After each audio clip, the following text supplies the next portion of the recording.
તો નમસ્કાર દર્શક મિત્રો, દેશ અને દુનિયાના તાજા મહત્વના અને માહિતીલક્ષી સમાચારમાં આપનું સ્વાગત છે।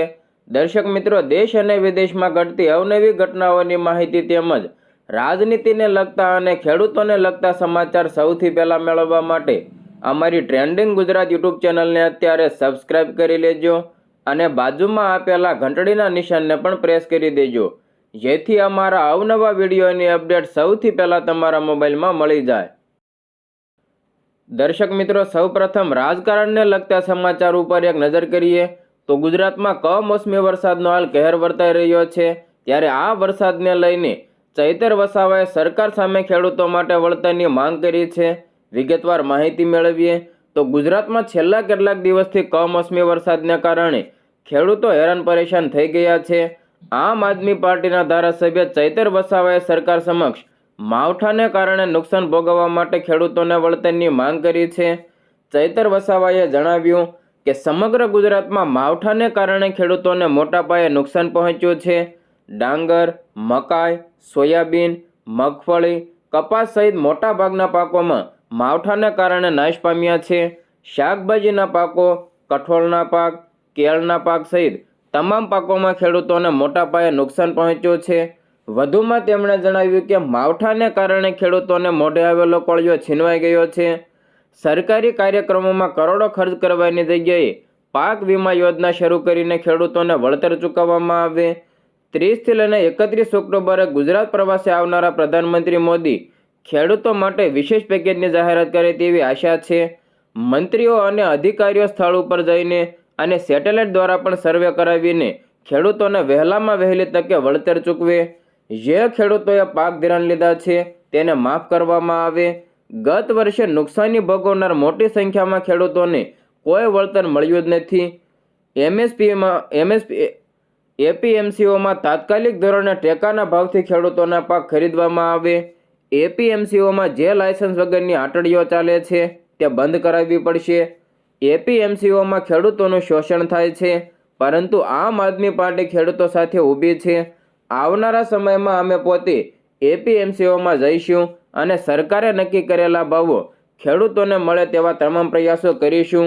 દર્શક મિત્રો, આમ આદમી પાર્ટીના ધારાસભ્ય દ્વારા ખેડૂતો માટે જે નિર્ણય લેવામાં આવ્યો છે તે તમારા મતે તમે કઈ રીતે જુઓ છો તે કોમેન્ટ બોક્સમાં તમારો મંતવ્ય જણાવવાનું ના ભૂલતા।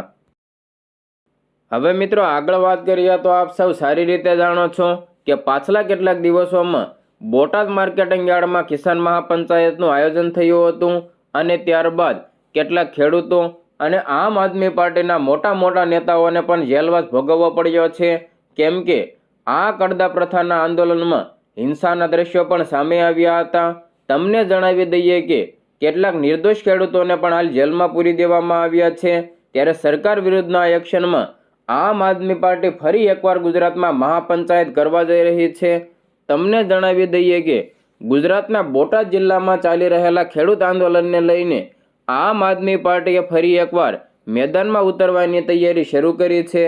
તાજેતરમાં 12 ઓક્ટોબર 2025ના રોજ હળદળ ગામે આપની યોજાયેલી ખેડૂત મહાપંચાયતમાં પોલીસ અને ગામ લોકો વચ્ચે ઘર્ષણ સર્જાયું હતું, જે આપ સારી રીતે જાણો છો, જેમાં 85થી વધુ લોકો સામે એફઆઈઆર નોંધાઈ અને 65ની ધરપકડ પણ થઈ હતી।